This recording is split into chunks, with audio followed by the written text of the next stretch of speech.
하나님의 말씀 보겠습니다. 우리 사도행전 4장 13절에서부터 21절까지 말씀 보겠습니다.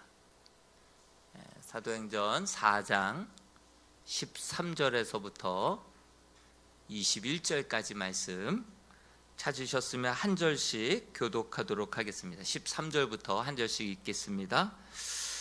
그들이 베드로와 요한이 담대하게 말함을 보고 그들을 본래 학문 없는 범인으로 알았다가 이상히 여기며 또 전에 예수와 함께 있던 줄도 알고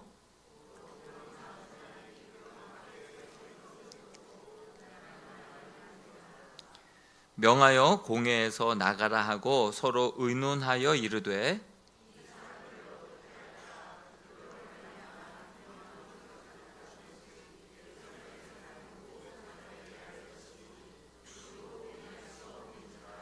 이것이 민간에 더 퍼지지 못하게 그들을 위협하여 이후에는 이 이름으로 아무에게도 말하지 말게 하자 하고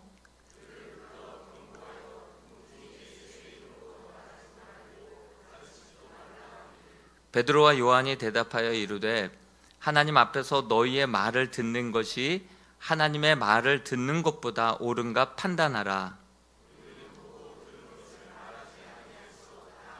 같이 읽겠습니다.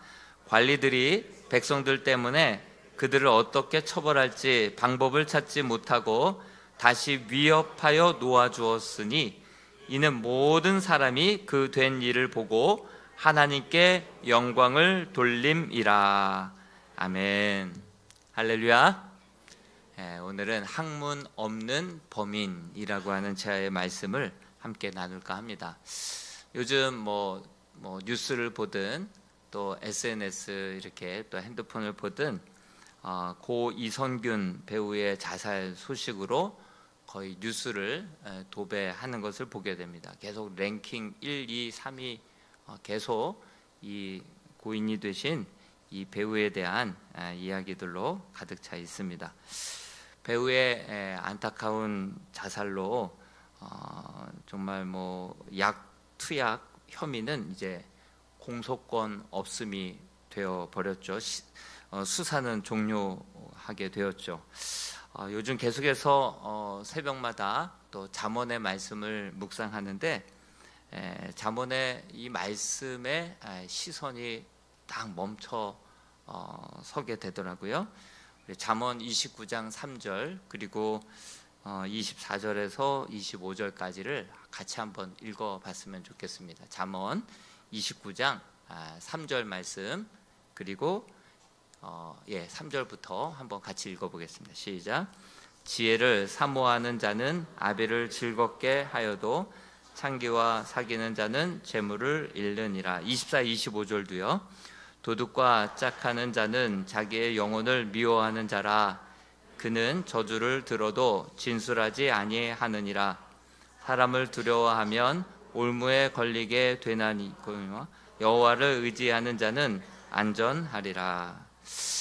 참 이 배우의 이 사건을 보면서 참 연예인들이 실제 자기 자신보다 훨씬 더 포장된 모습으로 사람들에게 보여지기 때문에 무대 조명이 끝나고 나서 내려오면 더 많은 스트레스를 많이 받는다고 하죠. 더 큰 허물을 느낀다고 하죠. 그래서 무대가 끝난 이후에 조명이 꺼진 이후에 그 허무함을 그 받는 스트레스를 줄여보기 위해서 많은 사람들이 옆에서 이렇게 위로해주고 유혹을 하게 되면 그 유혹의 손길을 뿌리치기가 참 어려운 것 같습니다. 그래서 그 극한 스트레스를 이렇게 한번 풀어보기 위해서 그렇게 마약류를 한번 손을 댔다가 연예인들은 한번 유혹에 넘어가면 잃을 게 많습니다. 한번 광고료 이거 광고 다 취소돼 버리면 100억 원을 물어야 되고요. 잃을 게 너무 많아요. 한 번에 잃는 게 원 스트라이크 아웃 돼버리기 쉽거든요. 그러다 보니까 그렇게 한번 유혹에 넘어가서 덜커덩 걸리게 되면 그거 가지고 3억 5천을 뜯겼잖아요. 예. 그냥 뭐 이렇게 저렇게 질질 끌려다니는 거예요. 데미안이라고 하는 소설에도 보면 한 번 죄를 지어서 그 동네 그 안 좋은 형한테 딱 잡히고 나니까 나오라 하면 나가야 되고, 이렇게 하라 그러면 저렇게 해야 되고, 원래 사탄 마귀가 그렇게 합니다. 죄의 유혹에 덜커덕 넘어가게 되면 그거 가지고 이래저래 협박하고 공격하고 질질 끌고 다니면 끌리는 대로, 그렇게 다 협박하는 대로 족족 다 내어줄 수밖에 없고, 그렇게 했는데도 불구하고 결국은 다 드러나게 되었고 통화 내용까지 다 알려지게 되었고, 그래서 결국은 죽어야 게임이 끝나는 이런 일들이 벌어지게 된 거 아니겠습니까? 성경에서도 보니까 저주를 들어도 진술하지 아니하느니라, 반박하지 못한다는 거예요. 계속해서 이렇게 저주를 퍼붓고 이렇게 협박하고 이렇게 요구해도 요구하는 대로 질질질질 끌려다니는 거예요. 한번 그렇게 유혹에 넘어가게 되면, 그렇게 마약류에 손을 대게 되면, 그렇게 되면 죽어야 게임이 끝나는 데스게임처럼, 그렇게 죄에 한번 걸려들게 되면, 덫에 걸려들게 되고 올무에 걸려들게 되면 이렇게 저렇게 끌리는 대로 그대로 다 끌려다닐 수밖에 없는 게, 그것이 세상의 죄다라고 하는 사실을 우리가 잊지 말아야 합니다. 참 배우는 영향력이 큰 자리인데, 죽으면 끝나겠지 생각하고 그렇게 자살을 했는데, 이것이 파급 효과가 또 크게 보이지 않게 또 영향력을 크게 미치는 것이 아닐까라는 생각이 듭니다.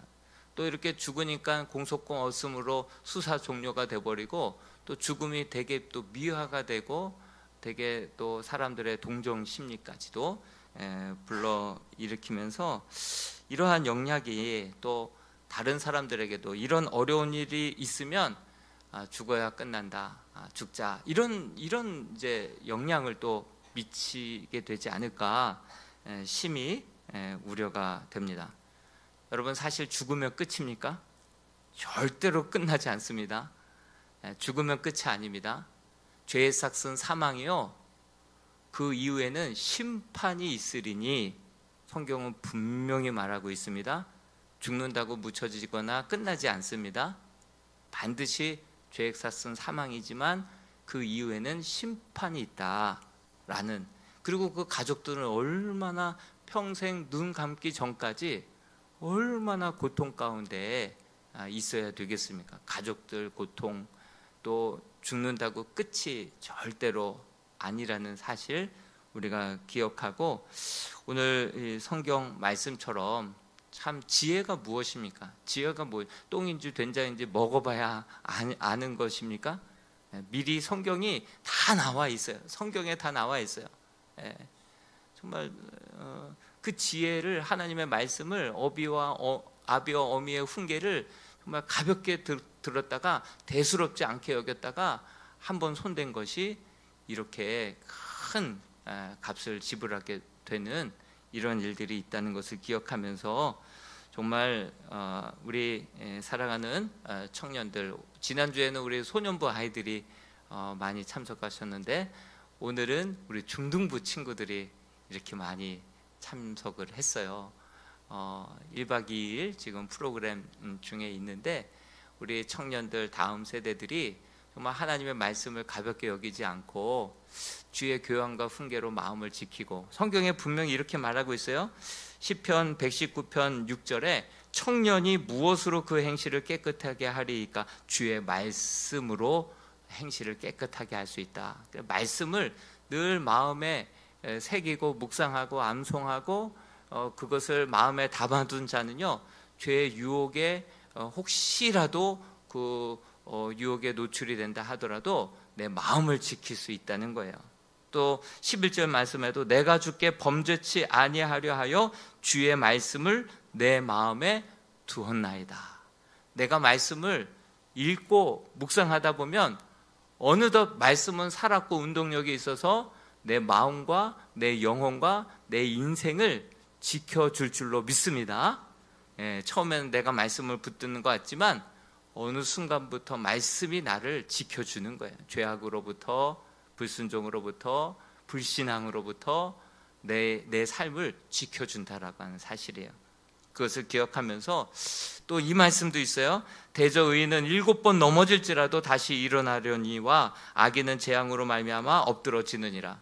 여러분 7번 넘어져도요, 한 번 더 일어나면 됩니다. 절대로 포기하지 마시고요. 정말 7번 실수할 수 있어요. 우리가 한 번도 살아보지 않았던 인생이기 때문에 한두 번 실수할 수 있어요. 실수해서 넘어졌다 하더라도 다시금 털고 일어날 수 있는 우리 이람의 모든 청소년들, 청년들, 우리 성도들 될 수 있기를 주님의 이름으로 축복합니다. 베드로 요한은 대제사장들과 종교 지도자들에게 학문 없는 범인이다, 이렇게 그 지목이 되었습니다. 이것을 다른 성경 버전으로 보니까 학문 없는 범인이다, 이게 뭐냐, 본래 배운 것이 없는 아주 미천한 사람이다, 아무런 교육도 받지 않은 아주 평범하고 무식한 사람이다, 이런 취급을 받게 되었죠. 사실 이 베드로 요한은요, 갈릴리 어부 출신이었죠. 그래서 무식한 어부였어요. 가방도 짧고 배운 바는 없고 고기 잡는. 그래서 그러다가 주님의 부름을 받았죠. 제자로 부름을 받았었어요. 그러자 주님을 이제 알게 된 이후부터는 이상한 소망이 생기는 거예요. 주님 때문에 배가 이렇게 가득 잡히는 그런 기대도 갖게 되고요. 또 장모가 아팠을 때는 주님을 또 초청해서 열병도 고침받고요. 그리고 이 베드로는 이렇게 배를 렌탈해서 그렇게 어부 역할을 했었는데, 고기를 많이 잡게 해주셔서 이 배를 내 소유의 배로 사고 싶은 마음도 있었겠죠. 그리고 또 집도 내 집을 장만하고 자녀들 출세하고, 그 예수님을 알게 된 이후로 이런저런 소망들이 막 생겨났어요. 하나님, 이왕 나가서 그물을 던질 거 만선의 은혜를 주시고요, 또 건강하게 해주시고요, 우리 자녀들 정말 잘 되게 해주시고요, 이런저런 그런 출세와 소망, 그리고 배를 사고 집을 사고 집을 넓히고, 이런저런 예수님 때문에 그런 소망들이 그 안에 있었다라고 하는 사실이죠. 근데 전에는 베드로 요한도 자기 자신을 위한 신앙생활이었기 때문에 무슨 부귀영화를 보자고 예수님 때문에 손해보거나 예수님 때문에 핍박당하거나 예수님 때문에 죽을 일이 있으면은 당연히 배신했죠. 당연히 등을 보이고 주님을 떠났었죠. 그러다 보니 유혹이 오면 그냥 뭐 내려놓고 다시금 돌아가고, 핍박이 오면 주님을 배신하기도 하고, 주님이 또 잘 될 줄 알았는데 주님이 죽고 사흘 만에 다시 살아날 걸 얘기하니까 절대로 그럴 수 없습니다. 주님을 꾸짖어서 또 이야기하다가 주님 앞에 사탄아 물러가라, 너는 나로 하여금 넘어지게 하는 자로다, 이런 이야기도 듣게 되었죠. 그런데 그 예수님이 바로 하늘 보좌를 버리시고 이 땅에 내려오신 하나님의 아들 메시아였다라는 사실을 이제 서서히 그의 어두운 눈이 밝혀지면서 깨닫게 됩니다. 그리고 주님의 죽으심과 부활이 바로 자신의 죄 때문에 죽으셨고 부활하셨다라고 하는 사실을 분명히 또 깨닫게 되었습니다. 그로 인하여서 주님을 배신까지 했던 그 자책을 하고 너무나도 힘들어하고 있었던 때에 주님이 사흘 만에 약속하신 대로 부활하셨다는 소식을 듣고 가장 먼저 또 빈 무덤으로 달려가게 됩니다. 그러나 부활하신 주님을 만나지 못하고 고기나 잡으러 가자, 그래서 갈릴리에서 고기를 잡고 있을 때 예수님이, 부활하신 예수님이 찾아오셔서 그렇게 불을 피워서 생선을 구워주시고 그렇게 네가 나를 다른 사람들보다 사랑하느냐, 그 사랑을 확인하시고 내 양을 치라, 내 양을 먹이라, 그렇게 귀한 사명을 또한 그에게 다시금 주셨습니다. 그 전까지 이 베드로는요, 살아있는 물고기를 팔딱팔딱거리는 그 물고기를 잡아다가 죽여서 이제 팔았고, 더 많이 팔아서 배도 집도 늙고 나갈 그런 이제 기대와 소망으로 예수님을 쫓았었는데, 이제 그 예수님이 하나님의 아들 메시아이고 구원자이시고 나의 죄를 대신 죽으시고 부활하셨고 나에게 사람 낚는 어부가 되겠다, 맨날 다람쥐 쳇바퀴 돌듯이 늘 반복되는 일상에서 벗어나 이제는 죽을 영혼, 죽어가는 영혼들, 그 죽을 영혼들을 건져내다가 하나님 나라의 그 넓은 바다에 막 팔딱팔딱거리면서 함께 영원히 살아서 막 팔딱팔딱 뛸 수 있는 그 사람 낚는 어부가 되게 하겠다. 그 늘 다람쥐 쳇바퀴 돌듯이 늘 반복적인 그 지루하기 짝이 없는 그 일들을 이제 내려놓고 사람 낚는 어부가 되게 하겠다, 이런 사명을 하나님이 주셨단 말이죠. 가슴 뛰는 사명을 주셨단 말이죠. 그 대신에 그 일들을 감당하기 이전에 너는 기다려야 된다. 무엇을요? 성령이 위로부터 너에게 내려질 때까지 기다려라. 예루살렘을 떠나지 말고 기다려라. 마가의 다락방에서 기다렸을 때 뭘 기도했다고 전에도 말씀드렸습니까? 내가 무슨 수제자입니까? 내가 주님을 이렇게 못 알아보고, 그러면서 회개하고 철저하게 눈물로 회개하고 가슴을 치고 아무 열매 없음을, 수제자 자격도 없음을 주님 앞에 통회하고 자복하는 그 순간에 그 회개와 함께 위로부터 하늘이 열리고 성령이 놀랍게 임하셔서 그가 놀라운 방언도 하고 성령의 충만한 체험을 하게 됩니다. 이전의 베드로가 아니에요. 이전의 요한이 아니에요. 이제는 예수 그리스도가 누군지 알고 왜 오셨고 누구 때문에 죽으셨고 누구 때문에 다시금 부활하셨는지를 분명히 아는, 그래서 그 위에 성령까지 충만함을 입었던 이 베드로 사도, 이 요한, 이전의 베드로와 요한이 아니에요. 죽음도 두렵지 않아요. 어떤 권세자들도 두렵지 않아요. 당신이 죽였던 그 예수 그리스도는 바로 하나님께서 주와 그리스도 되게 하셨다. 그분이 우리의 구원자 메시아이시다. 목숨도 두려워하지 않고 강하고 담대하게 주의 복음만을 온전히 전하는 아주 무서울 게 없는, 학문 없는 범인이었는데 거침없이 하이킥을 날리고, 감옥에 가도 괜찮고 풀려나도 감사하고 전혀 세상이 감당치 못할 귀한 불과 같은 사도로 완전히 바뀌게 되었다라고 하는 사실입니다. 여러분, 이렇게 학문 없는 범인이었던, 못 배웠던 그가 그 대제사장, 그 종교 지도자들 앞에서 그렇게 거침없이 주의 복음만을 증거하고 자기 자신을 드러내는 것이 아니라 주님만 드러내는 그러한 사도가, 불같은 사도가 되었다라고 하는 사실이죠. 반면에 대제사장과 종교 지도자들은 어떻습니까? 이들이 몹시 불편한 거예요. 이들이 몹시 불쾌한 거예요. 별로 달가워하지를 않습니다. 종교 지도자들이. 이들은 애시당초 예수님께서 내가 죽어야 하겠고 사흘 만에 다시 살아날 것이다 라고 하는 얘기들 이 종교 지도자들도 다 들었어요. 그래서 알고 있었어요. 예수가 십자가에 못 박혀 죽을 것이고 사흘 만에 다시 살아나야 하리라, 이 얘기를 계속 들었어요. 그래서 이들도 알고 있었어요. 그래서 예수를 십자가에 못 박아라 해서 예수를 죽인 이후에 어떤 일들을 벌이냐면, 혹시라도 그가 다시 살아날 것을 절대로 믿지 않았을 뿐만 아니라 이 제자들이 예수님의 시신을 숨겨놓고선 부활했다라고 그렇게 거짓 증거들을 하고 다닐까 봐 빌라도에게 찾아가서 이러한 부탁을 합니다.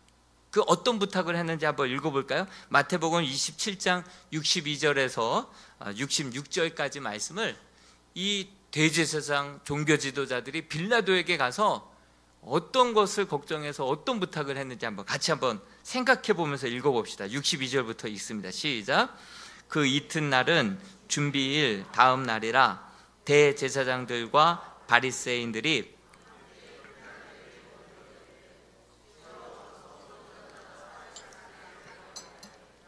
내가 사흘 후에 한 것을 우리가 기억하노니 그러므로 명령하여 그 무덤을 사흘까지 굳게 지키게 하소서. 그의 제자들이 와서 시체를 도둑질하여 가고 백성에게 말하되 그가 죽은 자 가운데서 살아났다 하면 후에 속임이 전보다 더 클까 하나이다 하니 빌라도가 이르되 너에게 경비병이 있으니 가서 힘대로 굳게 지키라 하거늘 그들이 경비병과 함께 가서 돌을 임봉하고 무덤을 굳게 지키니라. 복초를 섰어요. 군사들이 복수로 돼 있어요. 그러니까 둘씩 복초를 세워갖고 밤새 그 예수님의 시신을 제자들이 몰래 훔쳐가서 부활했다 이렇게 거짓 증거하지 못하게 하려고 이 돌 무덤에 그 돌을 임봉하고 움직이지도 못하게 임봉해 놓고 그리고 복초를 세워서 철저하게 그 누구도 예수 그리스도의 그 부활이 일어나지도 않을 거니와 그렇게 시신조차도 훔쳐가지 못하게 그렇게 철저하게 관리를 했었죠. 그런데 그 누구도 그 부활을 막지 못했습니다. 그래서 이 사실을 이 종교 지도자들은 알았을까요? 몰랐을까요? 누구보다도 가까이에서 알고 있었죠. 뿐만 아니라 이 성령으로 충만한 이 베드로와 요한을 통해서 성전 미문에 나면서부터 안진뱅이였던 그 안진뱅이를 고쳐줬잖아요. 그가 누구였는지 알았고 그가 저렇게 지금 막 돌아다닌다는 사실도 알고 그 기적을 부인할 수도 더 이상 없었던 거예요. 부활도 부인할 수 없었고 놀라운 그 제자들을 통하여서 기사와 표적이 일어난다는 것도 부인할 수 없었어요. 그러다 보니 그들이 자꾸 또 돌아다니면서 주의 복음을 증거하고 다니다 보니까 이 소란이 더 커질 것 같으니까 가둬넣었는데 더 이상 그들을 붙잡아 둘 수가 없어요. 왜? 확실한 증거가 있고 그들도 알기 때문에. 그래서 더 이상 붙잡아 둘 수가 없어요. 그래서 그들이 뭐라고 모여서 이제 회의를 하기 시작합니다. 여러분 회의가 많아지면 회의적으로 끝날 수가 있죠. 제자들은 모여서 기도했는데 이 대제사장들은 모여서 대책회의를 열었다라는 사실이에요. 그 뭐라고 어떤 것을 의논했는지 우리 사도행전 4장 14절에서 18절 말씀을 다시 한번 읽어보겠습니다. 14절부터 18절까지입니다. 시작. 또 병 나은 사람이 그들과 함께 서 있는 것을 보고 비난할 말이 없는지라 명하여 공회에서 나가라 하고 서로 의논하여 이르되 이 사람들을 어떻게 할까? 그들로 말미암아 유명한 표적 나타난 것이 예루살렘에 사는 모든 사람에게 알려졌으니 우리도 부인할 수 없는지라. 이것이 민간에 더 퍼지지 못하게 그들을 위협하여 이후에는 이 이름을 아무에게도 말하지 말게 하자 하고 그들을 불러 경고하여 도무지 예수 이름으로 말하지도 말고 가르치지도 말라 하니. 예수님의 부활의 증거, 로마의 국교가 기독교가 됐다니까요. 그 누구도 부인할 수 없었던 역사적인 사건으로 말미암아 그 세계는 로마로, 로마는 세계로 하는 그 엄청난 그 로마가 국교가 기독교가 됐다니까요. 그 부활을 누구도 부인할 수 없기 때문에 그들도 그렇게 막았지만 그들조차도 막을 수 없었던 부활의 사건을 알고 있었고 그 미문에 앉아 있었던 그 안진뱅이가 나면서부터 안진뱅이였었는데 그가 그렇게 돌아다니면서 그렇게 예수 그리스도가 메시아이심을, 그분이 구원자이심을 또 증명하고 다니고 있는데 그것조차도 그들도 부인할 수 없었어요. 다 알았어요. 그 사실을 부인할 수 없었어요. 그래서 그들을 어떻게 할까 회의를 한 거예요. 어떻게 할까? 우리도 이것을 부인할 수 없는데 이것을 어떻게 하면 좋겠냐 회의를 한 거예요. 그러면서 결론, 위협을 해서 아무에게도 아무 말 하지 못하게 위협을 하고 경고를 해서 풀어주자. 더 이상 일 크게 만들지 말자. 이렇게 얘기하고 위협을 해서 풀어주려고 합니다. 여러분, 이 종교 지도자들, 이들은 예수 그리스도의 부활을 부인하지 못했어요. 분명히 알았어요. 그리고 놀라운 기사와 표적도 봤어요. 그럼에도 불구하고요, 사람은 자기의 기득권 때문에, 자기의 입지가 줄어들 것 때문에, 자기네들이 지금까지 한 말이 있기 때문에, 그 체면 때문에, 그래서 그 사실을 인정하지 못하고 믿지 못하고 따르지 못하는, 이게 바로 인간 군상의 모습입니다. 여러분, 체면 때문에라도 정말 믿지 못하고 그 죽느냐 사느냐의 문제고, 생명과 지옥 가느냐 천국 가느냐의 문제임에도 불구하고 그 기득권 때문에 그 진리를 따르지 못하고 주님 편에 서지 못하고 끝까지 주님을 대적하고 부인하는 그러한 자리에 살아가고 있는 그 모습이 인간 군상, 죄인된 인간의 모습이다라고 하는 사실이에요. 그만큼 대제사장, 그 종교 지도자, 그 자리에 내가 어떻게 올라갔는데, 내가 지금 이 자리를 어떻게 유지해, 이제서야 좀 허리 좀 펴고 어깨 좀 펴고 이제 좀 누리는데, 이 모든 것들을 다 버리고 어떻게 주님을 쫓을 수 있겠느냐, 이 기득권 때문에 이 생명의 길로 따라가지 못하는 이러한 모습이 인간 죄인들의 모습이고 저와 여러분들의 모습이다라고 하는 사실입니다. 그래서 협박을 해서 놓아주려고, 아무 말 하지 마, 누구에게도 말하지 마, 그러면 풀어줄게. 그럴 때 이 베드로와 요한의 반응은 어땠습니까? 저와 여러분들의 반응이어야 될 줄로 믿습니다. 19절 말씀 20절까지 같이 한번 읽어보겠습니다. 시작. 베드로와 요한이 대답하여 이르되 하나님 앞에서 너희 말을 듣는 것이 하나님의 말씀을 듣는 것보다 옳은가 판단하라. 우리는 보고 들은 것을 말하지 아니할 수 없다 하니. 여러분, 분명히 이 베드로와 요한, 처음에 예수님 잡혀서 십자가에 매달려 죽으시고, 그리고 다락방에 숨었을 때는 로마 군병의 발자국 소리만 들어도 벌벌벌 떨었던 이들이 베드로, 요한, 예수님의 제자들 아닙니까?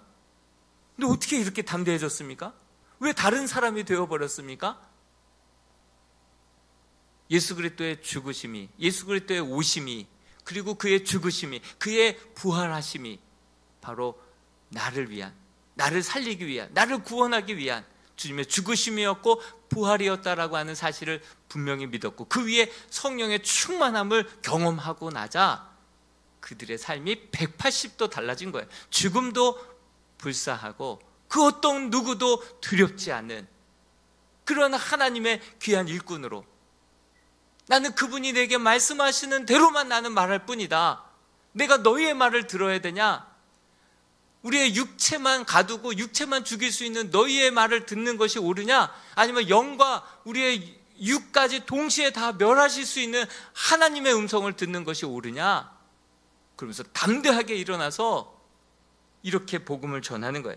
하나님의 말씀을 듣는 것보다 옳은가 생각해봐라. 너희 말을 듣는 것이 옳으냐, 하나님의 말씀을 듣는 것이 옳으냐?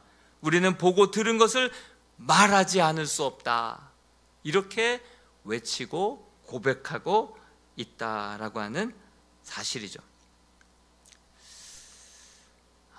이러한 담대한 믿음의 고백이 우리 모두의 고백될 수 있기를 축원드립니다. 사실 이 학문 없던 베드로, 요한은요, 뭐 제대로 배우지도 못했죠. 혈통도 또 여러 가지 배경으로 보면, 스펙으로 보면 그 대제사장이라 하면요, 지금으로 따진다면 대학교 총장이에요. 그리고 뭐 서기관, 바리새인 종교 지도자들 어떻게 보면 총회장이고 노회장인 그런 분들이에요. 그분들 앞에서 설교하고 있는 거예요. 내가 너희들 말 듣는 것이 옳으냐? 하나님 말을 듣는 것이 옳으냐? 아주 거침없이 담대하게 주눅 하나 들지 않고 그렇게 주의 복음만 온전히 전달하고 있는 모습을 보게 되는 것이죠. 저는 이번 우리 항존직 선거 지금 진행 중에 있는데요, 우리 항존직 분자들이 정말 이런 종교 지도자들의 모습으로 빚어지는 것이 아니라 이 학문 없는 범인과 같은 베드로와 요한의 모습으로 빚어지고 세워지는 복된 시간 될 수 있기를 주님의 이름으로 축복합니다. 여러분, 학문 없는 범인들은 누구입니까? 자기 힘, 자기 지혜로 자기의 이름을 위하여 맡겨주신 사명 감당하는 자들이 아니라 하나님께서 주시는 힘으로 감당하는 자들이 학문 없는 범인들이었습니다. 여러분, 우리가 하나님 공급해 주시는 힘으로 하는 것이지 내가 세상에서 좀 뭐 잘 나가는 사람이라고 해서 그 경험 가지고 일하는 거 아니죠. 예? 그러므로 하나님께서 주시는 힘으로, 지혜로, 말씀으로 일하는 사람들은요, 첫 번째 어떻게 해야 되겠습니까? 예배의 자리, 기도의 자리 나와서 주의 말씀을 사모하고 은혜를 사모하고 뜨겁게 기도하고 성령의 충만함을 덧입어서 이 일들을 감당해야 될 줄로 믿습니다. 우리는 사람의 일꾼이 아니라 하나님의 일꾼이기 때문에 예배의 자리, 기도의 자리, 우리 믿음은 들음에서 나기 때문에 예배의 자리, 말씀의 자리, 기도의 자리, 성령 충만한 자리를 사모하여 나와야 우리는 주의 일꾼이 되지, 그렇지 않으면 내 이름을 위하여 자기 힘과 경험 가지고 자기 이름 드러내기 위하여서 명예직으로 알고 그렇게 일할 수 있는 세상의 일꾼, 자기의 일꾼밖에 되지 않는다라고 하는 사실입니다. 여러분, 학문 없는 진정한 범인이 되기 위하여서는 정말 예배의 자리, 기도의 자리 사모하고 함께 나와서 주님 주시는 지혜로, 힘으로, 능력으로 정말 그 일들을 감당할 수 있는 주의 일꾼들이 될 수 있기를 주님의 이름으로 축복합니다. 또한 학문 없는 범인은 누구입니까? 하나님 때문에 갇히기도 하고 하나님 때문에 풀리기도 합니다. 지지난주에 말씀드렸듯이 인생은 투트랙이라 뭔가 안진뱅이가 일어나는 놀라운 역사가 있었어요. 그런데 갇혀요. 그 감옥에 가둬져요.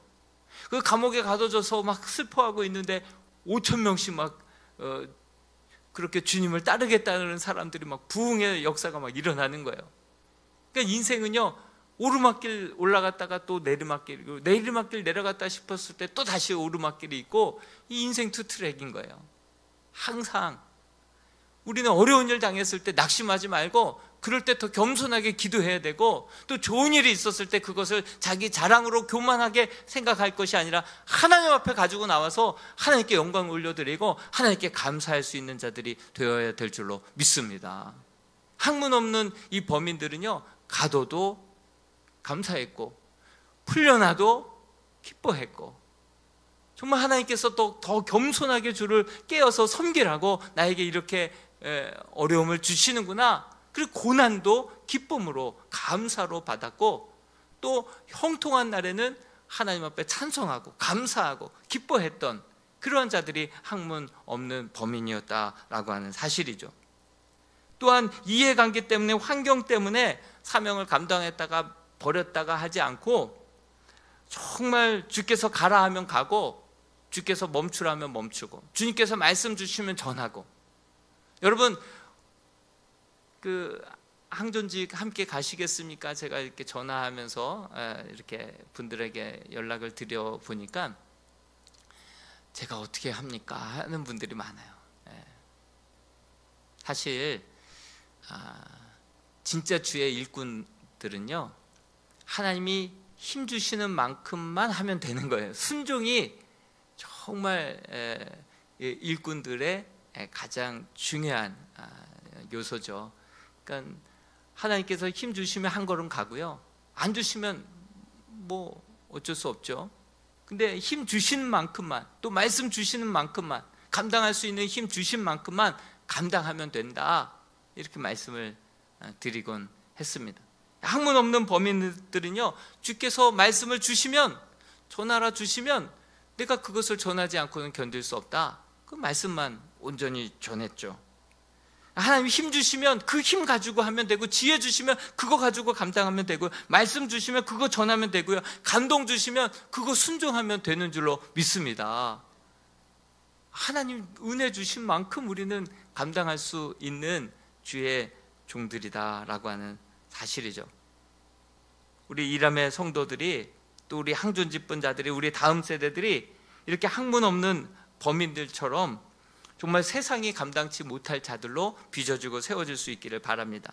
우리 마지막으로 사도행전 4장 6절 말씀만 읽고 이 말씀 같이 한번 나누고 이제 기도하겠습니다. 4장 6절 말씀입니다. 시작. 대제사장 안나스와 가야바와 요한과 알렉산더와 및 대제사장의 문중이 다 참여하여. 여러분, 시대마다 대제사장은 한 명이어야 돼요. 황제도요, 한 명이어야 돼요. 그런데 지금 대제사장이 몇 명이라고 나와 있어요? 대제사장 안나스와 가야바와 요한과 알렉산더 4명이 나와요. 4명이 나와요. 그 중에 또 대제사장의 문중들도 다 참여했다는 거예요. 여러분, 대제사장들은 왜 이렇게 많이 지금 판을 치고 있는 거죠?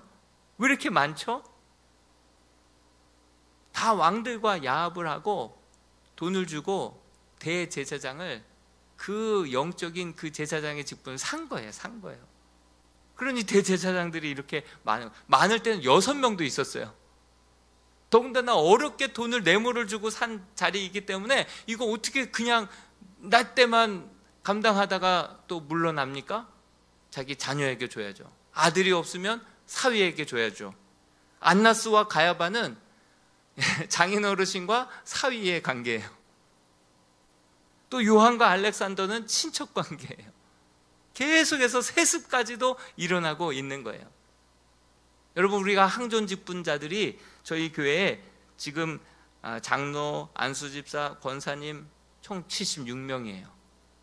그리고 이번에 선출하시는 분들이 장로 2분, 안수집사 10분, 그리고 권사 15분이에요. 뭐 숫자가 부족해서 우리가 더 뽑는 걸까요? 100명 채우기 위해서 우리가 더 뽑는 걸까요? 숫자는 많습니다. 숫자는 많는데 진짜 베드로, 요한과 같이 학문 없는 범인으로서 자기 이름 드러내는 것이 아니라, 명예직으로 여기는 것이 아니라 날마다 믿는 자의 수가 더할 때 그들을 섬기고 그들을 세우고 그들을 파송하고, 정말 하나님의 나라가 정말 말씀이 흥황케 되고 부흥케 될 때 그 일들을 묵묵히 주의 말씀이고 주의 뜻이라고 한다면 담대하게 선포하고 순종하고 그렇게 함께 나아갈 수 있는 참된 일꾼 한 명 한 명을 바르게 세우기 위하여서 이번에 세우고 뽑는데요, 이를 위하여서 여러분들 기도해 줄 수 있기를 바랍니다.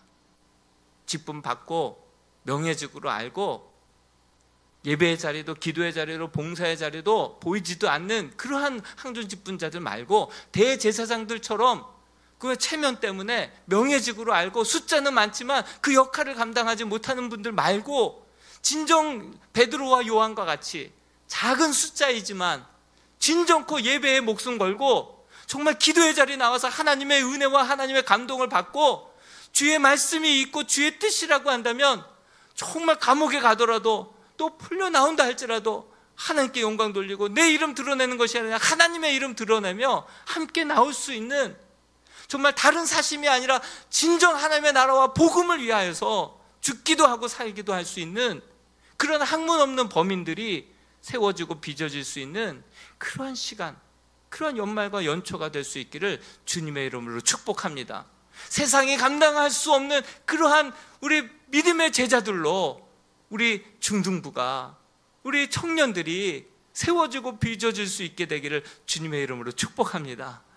그래서 세상이 감당치 못하는 거예요. 대제사장들도 함부로 할 수 없는 거예요. 왕들도 함부로 할 수 없는 거예요.